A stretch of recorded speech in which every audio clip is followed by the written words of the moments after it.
Oh, so watch this, bitches. Yeah, you watch some movies that I'm interested in hearing about. Yes, the first one. Really? Yeah. I feel like you're just, No, I'm patronizing serious. me. I want to see both these movies. One I just Okay. haven't gotten around to yet, Oh, and okay. one I just haven't had access to. But they're not about classic rock bands from the 60s.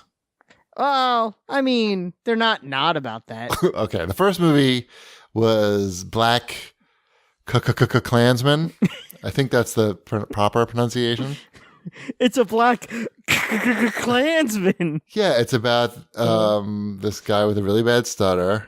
Mm-hmm. No, it's the Spike Lee movie about the black police officer who goes undercover only on the phone to the KKK, and then when they have to have like the real meetings in person, then Adam Driver takes over. Yes, based on a true story. Based on a true story. I thought it was really well done. I liked seeing Adam Driver not as Kylo Ren. That was good. I hadn't seen a Spike Lee movie in forever. Like, I can't even remember the last one that I saw. I mean, 10, 15 years ago? I don't know. But I thought it was really good. It was funny. It was clever. It is topical, even though the movie takes place in the 70s, 80s, 70s. They draw analogies to today, and I thought like they didn't. Well, I don't want to say anything about the ending. It was good. I recommend it. Me and Cool. Mrs. Cheapy also enjoyed it. How about that new Coen Brothers jam? Yeah, that's the Ballad of Buster Scruggs, which is a bunch of short stories in one movie, and they all take place in the Wild West. So if you're playing Red Dead Redemption and you want to see what a good story looks like, no. If you want to see more cowboy stories done in a very artistic and interesting way, I would recommend The Ballad of Buster Scruggs. I'm disappointed that none of you guys saw it, so we can't at least say what our favorite story was. But maybe you'll watch it by next week. But it's possible. It's possible. It was good. We really liked it. Mm-hmm. And because it's, just the stories are not really connected to each other, you don't need to watch it in one sitting. You could just like knock off one or two stories at a time, whatever. It's plausible. Trying to make it work for you, Wombat. I appreciate that. It's very kind of you. What else we got here in Watch Us Bitches? I know Shipwreck saw this in the theaters, but I watched the Tomb Raider movie that came out over the summer. All right. Why? It was the Saturday night movie on HBO, and my wife and I were sitting on the couch together under a blanket, and the lights were off. And Wombat, you know why when you yell at me for not hooking up my cable box? Uh-huh. This is why I don't hook up my cable box. Because you don't like to enjoy quality time with your wife under a blanket on the couch in the dark? No, I'll do that anyway, but we'll watch something good. We won't feel... What's that? We enjoyed it. Did you now? It's not bad. Maybe it was the company and the quality time and just the the relaxed environment, but we liked what we saw. It's not perfect.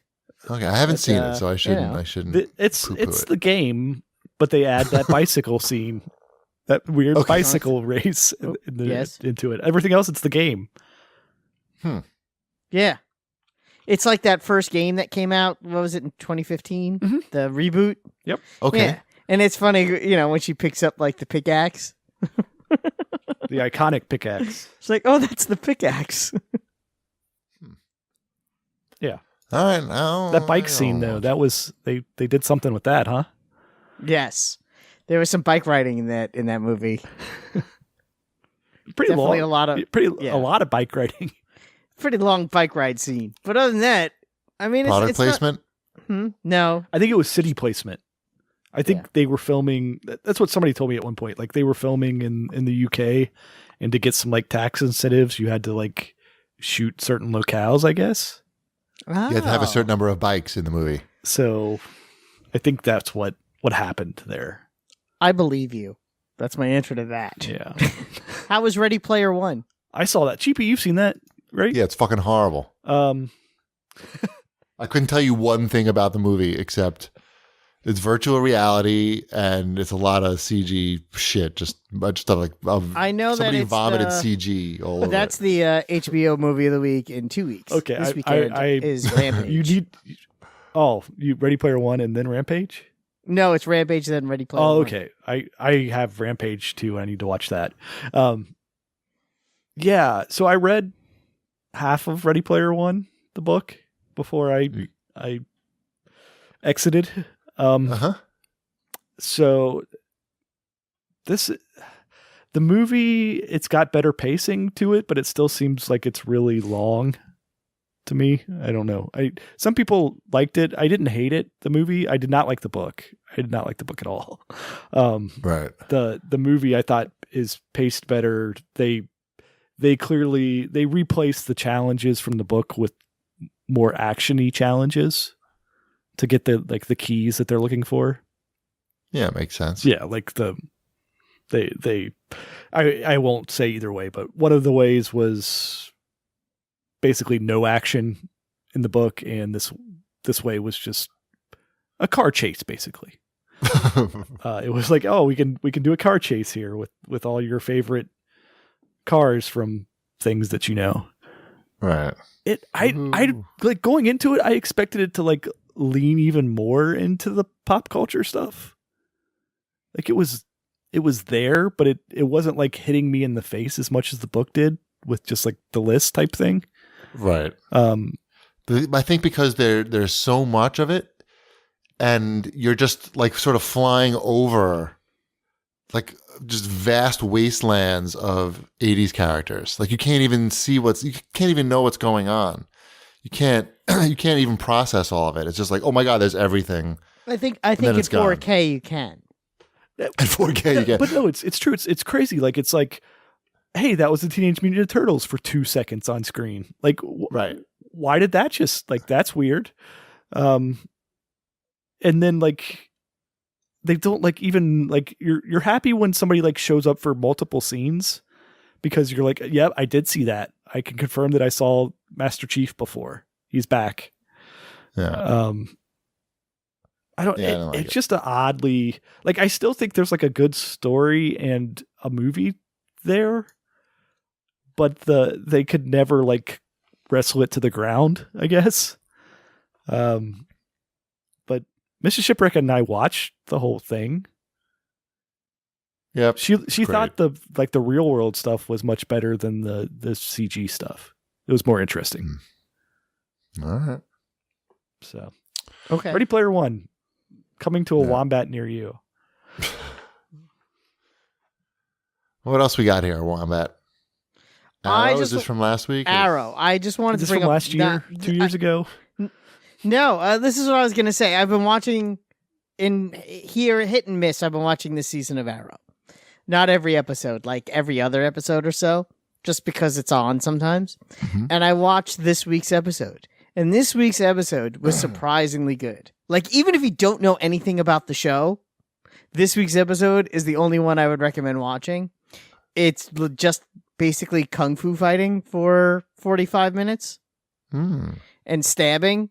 And there's no side plots. Felicity does not have a line in the episode, and she only shows up for about 10 seconds at the end. Oh, she's still on the show? She's still on the show. Again, it's just Green Arrow and Bronze Tiger, played by Michael J. White, and they're in prison, and they have to fight a bunch of dudes. Like, you don't even need to know. It's basically they ripped off The Raid. Good. That's a good thing to rip off. Yeah, for like 45 minutes. Like, there's no cutaways to, like, someone in the DA's office going, we gotta get him out of there. Like, scripted away. Right. And there's not even that much dialogue other than Oliver Queen being like, you don't understand. He's gonna kill you all if you don't let me out of here. And then, of course, he breaks out and beats the crap out of everybody. And it's an interesting watch. Again, I don't recommend watching any episode from last year or even any of the other episodes from this season. But watch this one episode. It's 45 minutes.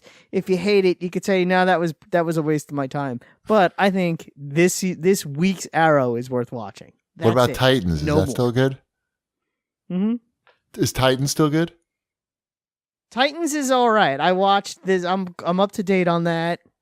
I chatted with Christian Spicer about the Jason Todd episode, and we both agree they do a really good job with how they handle Jason Todd, who is historically not a likable Robin, and they do a good job of making him toe that line between being likable and not likable, because that's what the character's supposed to be. And they do an interesting job with that, and I'm curious to see where they go with it. And this week's episode had some pretty gross moments, so be warned. There's some. Howard Stern was talking about it. He said he likes it. See, Howard Stern and I have the same taste in crappy TV. He has horrible taste, by the way. I know. I said we have the same taste in horrible television. MH Coville writes in to let us know that YouTube is going to make their original programming free. So you'll be able to watch Cobra Kai easily and freely. Excellent. No more excuses. Can't wait to disappoint you. I know. You will.